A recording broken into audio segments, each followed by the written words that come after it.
Македонија наутро во Прилеп. Нашата локација Музеот на тутунот. Единствениот музеј од ваков вид на Балканот и еден од ретките во Европа. Основан во 1973 година од доктор Бошко Бабич по повод 100 години од организираното производство на тутун во Прилеп и 400 години од присуството на тутунот во Отоманската империја. Приказната за него во продолжение. Почнувајќи од најстариот експонат кој датира од вториот век пред нашата ера, Мариовската луличка за уживање психотропни печурки кои ги пушеле луѓето особено на денот на слободата по примерот на Рим и Грција во чест на богот Крони. Папурата која во 1972 година Тито му ја подарил на Ѓорги Цаца на Бриони. Витрините на Прилепскиот музеј за тутун ги красат повеќе од 4200 експонати, кои низ приказната за тутунот раскажуваат за духот на времето ширум светот. Приказната за тутунот ќе ни ја раскаже господинот Александар Цветковски, кој што е кустос советник во Музеот на тутун. Добар ден, ние на ваш терен. Добро ве најдовме. Добре дојдовте. Ајде да ми ја доловиме и приказната на гледачите. Отворен е 73-та година музеот. Многу значаен датум за Прилеп. Тогаш сме броеле 100 години од кога тутунот станал бизнис. Тоа е градбата на камениот магазин. Значи, тутун има и пред тоа, но од 1873 година, дали имате тутун или имате пари, вам ви е исто. Секојаш одма земате кеш. Тоа е првата клопка на тутунот, кеш парите. Можете да имате жито, но не ви даваат одма пари, морате да почекате. И тогаш градбата на камениот магазин во Прилеп бил таа точка, значи кога француската режија го направила монополот.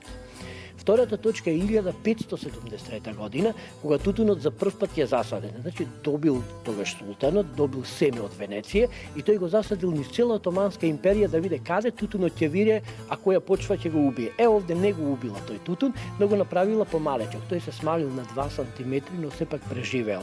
И еве гледаме, низ 400 и кусур години, тој е повторно голем. Имаме Вирџинија која на пример 1 метар има долг лист. Тоа е отприлика приказната зошто 1973 година е значаен датум за нас.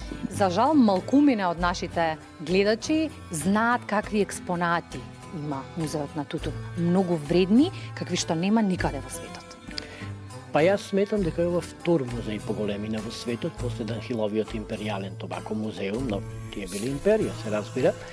И овде големи луѓе стојат за овој музеј, стои Бошко Бабич, тогашниот директор на музејот, сега национална установа, Завод и музеј Прилеп, стоел Тадеуш Полак, кој стана и министер за Полска, директор на ПКЗ, значи стојат археолози, познати уметници како Којамане, Нобијабе, тука се Сергеј Кокошка, Пол Антуан, Пол Клеман, значи многу големи луѓе стојат за овој музеј и затоа имаме и вакви експонати. Знаете, не е лесно да набавите. Плюс во таа Југославија сме биле побогати, не? И какви се експонати? Има, ајде да им покажеме на гледачите. Што е битно? Тутунот е феномен на абсурдот. Тоа е прво. И второ, тутунот е секојаш поврзан со човечковата глупавост. Зошто? Затоа што е луксус. Со секој луксус си оди човековата глупавост. И ден денес.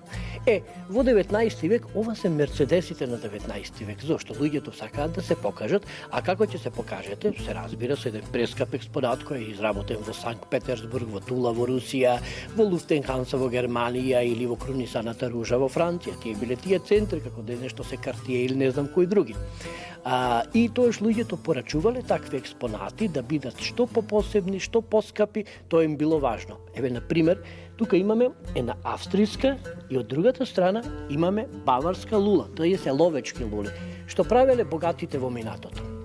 За да се покажат, купувале многу скапа нова лула, понекогаш била и по 5 метри долга. Знаете, колку што е подолга, толку е поскапа, бидејќи се користи скапоцено дрво, токарена коска скапоцена, ова црево од гуми арабика, тоа доаѓа дури од Латинска Америка, било екстремно скапо и тоа било причина зашто го сакале. Но господата биле малку подебели, па не можеле да трчаат под дивечот, седеле на софра, јаделе и пиеле, имале носач за пушка и носач за лула.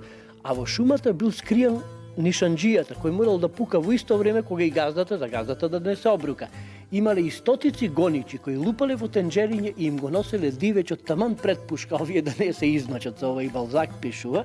Толку биле значи оштетени од наша гледна точка, што дури во шумите и лустери беселе насред шума, даете да направат атмосфера. Таа приказ, на пример, за луѓето кои сакаат да се покажат, тоа дава една рамка, значи тутунот зборува какви сме ние луѓето во суштина, не открива нас. И овде можете да ја видите европската историја, но видена низ очите на тутунот. Колку бил сложен процесот на набавка на сите овие експонати? Во тоа време, ако сакате експонатот некој познат мајстор, прво ќе земите да си напишете писмо. Во писмото кажувате што сакате и ги ставате парите. И отприлика околу 3 години се чека да го подигнете експонатот. Но, ако сакате брзо, тоа ќе платите 10 или 15 пати повеќе. Многу слично со денешните, например, скапи автомобили. И приказната е дотолку повеќе интересна кога се движиме низ музеот, а така ќе ми ја раскажеме и на нашите гледачи. Колку години беа потребни за да се направи оваа поставка сега? Значи, музеот е отворен 1973 на таа 100 годишнина, односно 400 годишнина на тутунот, но тој е осмислуван уште од 57-8 година, од првата збирка уште кои борците, кои биле работници во тутунскиот комбинат, сакале да направат да го овековечат тутунот на некој начин. Значи, цело време се работи на овој музеј. Има тука една тајна. Прилеп имал 3 симпозиуми, сега кои се под центарот современа ликовна уметност, значи пластика во дрво, пластика во мермер и сликарски симпозиум. Овде доаѓале луѓето од цел свет, се им било платено. Значи до патот ќе им го платат, само нека се дотркалаат до Прилеп. И тогаш може 3 месеци бесплатно сосема да бидат овде. Им даваат бои, четки, цигари, се што им треба на луѓето и тие иделе како непознати студенти. Но во меѓувреме за тие 30 години тие станале познати и славни имена. Тие луѓе ни помогнале, Бошко Бабич им пратил, значи порака дека сака да прави музеј за тутун и тие помогнале да се соберат овие експонати. Со информации, некои од нив дури купиле и дошле со експонатите за да се потсетат, знаете, некои имали љубов овде во Прилеп или нешто слично. А овие лулиња кои што во моментов ги гледаме, од каде се набавувани? Тие се набавувани, значи, од 4 континенти. Немаме само од Америка, но таму и нема многу експонати, бидејќи таму ги има само индијанските калумети. Тие обично тутунот го пушеле завиткано од царевка, некако кај нас луксузот. Луксузот е, значи, одлика на Европа. Таму немале такви потреби индијанците. И набавувани се скоро од сите земји. Се разбира, сето е ова шверцувано, исто приказна како и тутунот. Повеќе од половина тутун е шверцуван, другото е она што се каже со знаење на државата, секогаш тоа било, црната берза, така и овие експонати биле шверцувани заради тоа што се немале званични договори со тие држави. Некои се многу скапи, например, од нив, им припаѓале на познати иматели. Еве тука, например, лулата со златниот прстен му припаѓала на четничкиот водач Дража Михајловиќ. Тој пушел од неја. Тоа е сврзано со нашата екс-југословенска историја, но ние имаме многу експонати кои припаѓаат на европската и светската историја и кои се поврзани со многу значајни настани. Сега кога ги споменавте познатите личности, приказната не води дури до кралското семејство. Приказни има дури до втори век пред наша ера. Луѓето пушеле, значи пушењето не почнува со тутун. Пушењето почнува уште со психотропни печурки, со дроги, кои се пушеле во ритуални прилики. Значи тоаш немало како денес губитници луѓе кои сакаат да се дрогираат, едноставно се дрогирало во некои специјални прилики, како што било, например, роденденот на Митра, кога тоа било со закон дозволено. Например, тие се 3 дена на декемвриска слобода, 25 декември, кога луѓето 3 дена можеле да се напушат од таа печурка и тогаш немало никакви правила, нити слуги, нити господари. И едноставно, тие 3 дена било како еден социјален вентил во тоа време. Колкава е бројката на експонати? Значи имаме огромен број, имаме над 4.500 експонати кои се повредни, но ако се земат и со кутиите за цигари и цигарети кои ги собираме, имаме некаде над 20.000 експонати. Значи, многу е голем музеот, кажав. Еве, може би, уште се поинтересни, например, оние експонати кои говорат за некои човекови навики. Еве, само да ви покажам оваа огромна долга лула, таа се вика машка или јубилејна лула. Во минатото, кога некој имал јубилеј да одбележи, тој си порачувал ново луле. И обично на луларот му давал еден список со љубовници да ги напиши на грбот од лулето како тој да пуши и да се сеќава на нив. Овој господин овде, ова лула, тој напишал 54 имиња женски, значи по тоа знаеме дека исто мажите лажеле и тогаш како и сега, што се однесува до љубовца. Има други, например, малку потажни приказни. Еве тука се заедно, не само овде во овој музеј, во сите музеи во светот. Војничките и студентските лули се заедно. Таа лула е Бидермаер, австријска воена лула од австро-унгарската војска, накитена, значи гледајте, секаде има представа на човек кој е до топ, до војска, доста е накитена лулата. А пак тука, број 35, ја имаме скромната студентска лула. На неа се представени пивска чаша, рок на изобилие, што ги обединува тие две лули.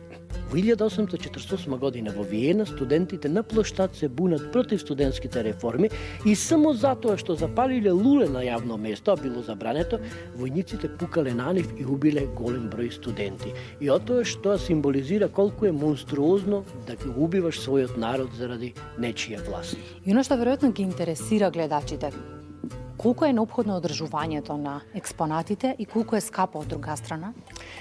И неопходно и скапо. И се снајдуваме некако.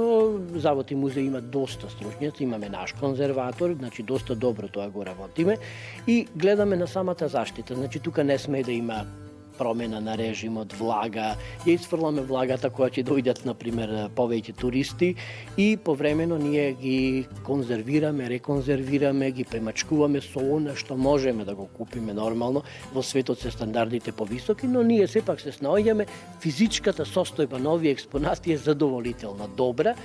Барем додека е вака заштитено во оваа школка овде која ја гледате, каде што температурите, ако надвор паднат температурите, тоа ние ќе го почувствуваме можеби за недела дена, знаете. Сепак се чувствува, но на тој начин немаме шокови за експонатите и се одржуваат.